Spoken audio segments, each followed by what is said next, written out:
When Varian asked Art to join him as a beast tamer, Art agreed.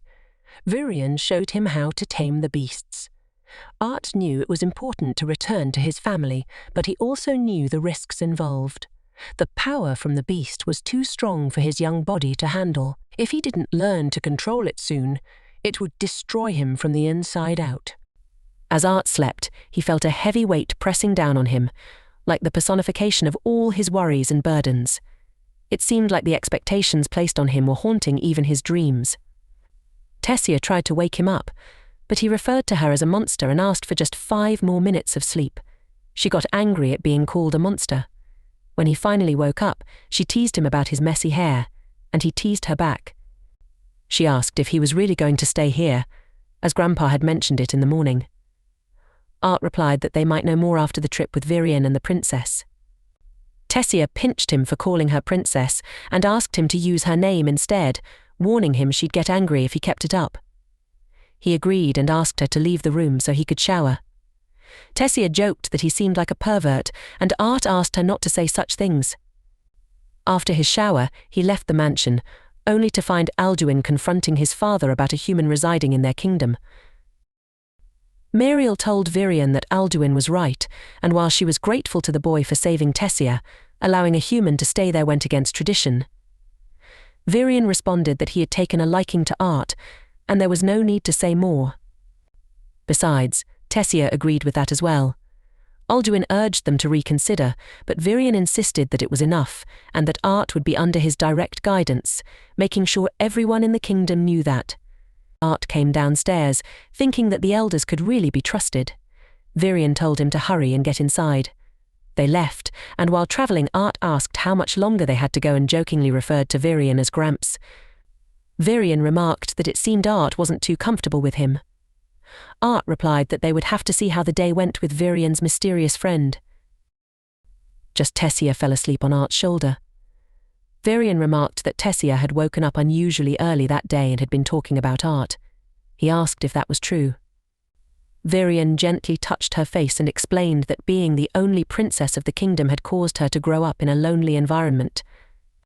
She had been hurt too many times by both adults and children pretending to be her friends, which had made her grow cold and distant, constantly building walls around herself.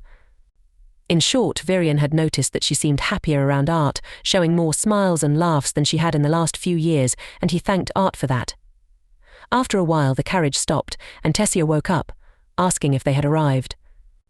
They stepped out of the carriage in front of a house. Art wondered who the mysterious friend was that had brought the former king all the way to this rural area. Varian knocked on the door and called for the old witch, telling her they had arrived, so she should come out. A lady emerged from the house, teasingly remarking that her ears were still working properly. Varian then introduced Rinia to Art, explaining that she was an old friend and a special deviant who could help him. Art bowed and said it was a pleasure to meet her. Rinia mentioned they didn't have all day and urged them to stop standing outside and come in. As they entered, Art thought that being a deviant meant she was similar to his mother, whose magic didn't fall into the categories of the 4 basic elements. He wondered how she would be able to help him. As they sat down, Art apologized for sounding impatient, but Varian reassured him that Rinia's magic would help him find his parents. Rinia remarked that Varian had a soft spot for Art and explained that she possessed a divine power, a magic that varied from mage to mage but was capable nonetheless. She could see aspects of Art's life that even she couldn't fully understand, with glimpses of both his past and future. However, she wasn't there solely for her clairvoyant abilities, she was there to help Art reunite with his parents. Art agreed with her assessment. Rinia instructed Art to lean forward and keep his eyes fixed on the basin of water. She told him to focus as clearly and as detailed as possible on the image of his parents. Once he could see them in the water, he would be able to talk to them. After doing something to him, Art thought of his mother, with her glowing auburn hair and sun-kissed complexion radiating a gentle warmth.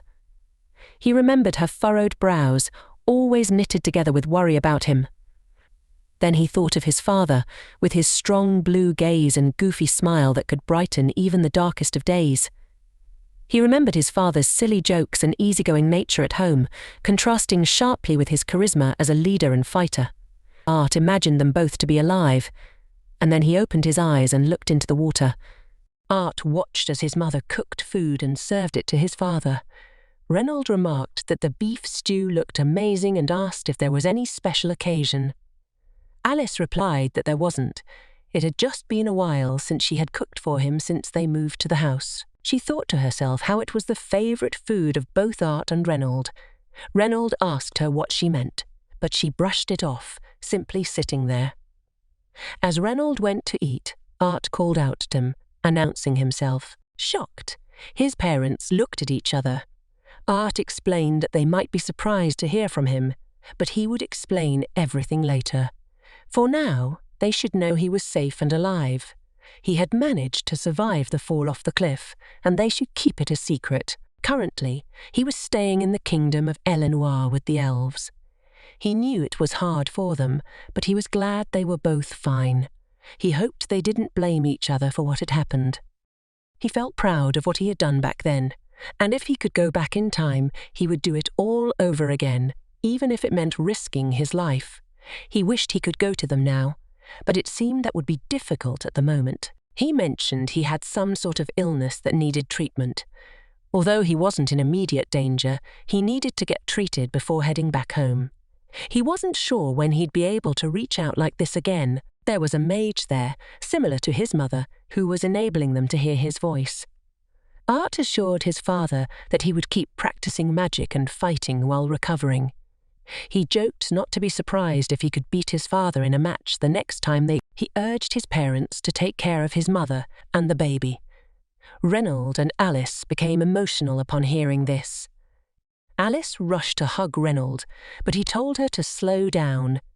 Art expressed his love for them both and told them to take care of themselves until he returned. Then Art began to cry too, saying he was ready. As they returned to the mansion, Virion, Tessia, and Art walked in together.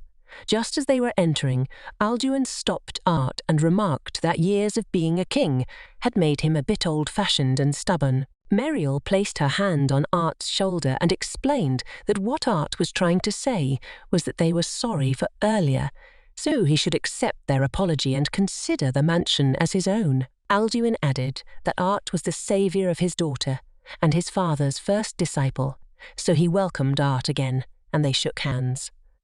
Art thanked him for his generosity. However, Tessia interjected, suggesting that if Alduin really apologised to Art, they should let both of them play outside, and she wanted Art to show him around the city. After some time, Art sat on the stairs, and Tessia came by, getting ready to go out, and then they both went to watch over the market. Suddenly, Art bumped into a boy. The boy commented that Art had human germs on him and insinuated that just because Virion favoured Art a bit, Art shouldn't think he belonged there. Tessia brushed off the encounter, but Art couldn't help but see the boy as a blatantly cliché side character and felt a mischievous urge to mess with him. The boy then said to Tessia that while he appreciated her kindness, it was beneath his status to be seen with a commoner like Art, and he asked to escort Tessia instead.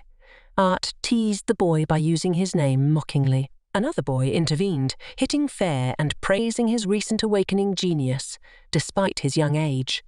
Fair demanded to know why he was being addressed like that. He got worked up, but Art still regarded him as ignorant. However, Fair then bowed and acknowledged that he didn't realize he was in the presence of such a genius and promised to show Art proper respect in the future. As they started to leave, Fair stopped and questioned whether Art thought he couldn't see through his sarcasm. Art realized Fair wasn't as dense as he had initially thought. Fair, for the pride of the FCR house, then challenged Art to a duel. Tessia stepped in between and questioned Fair's audacity in initiating a duel with Virion's disciple. She reminded him that despite his noble blood, he should still know his place.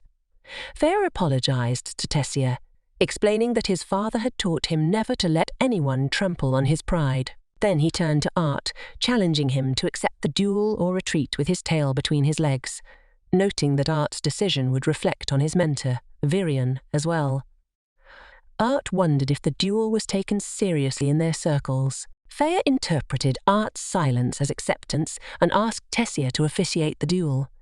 Tessia assumed the role of referee and instructed them to start the duel.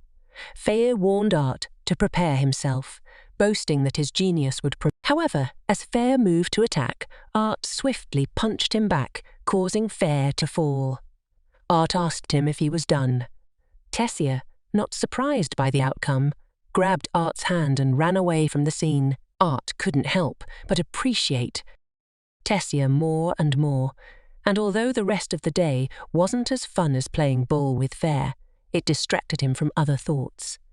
Later, when Art was alone at a shop, a man attempted to leave, but stopped when Tessia arrived. They all went to a building where Tessia informed Art that his training would start the next day and asked if he was nervous. Art didn't reply.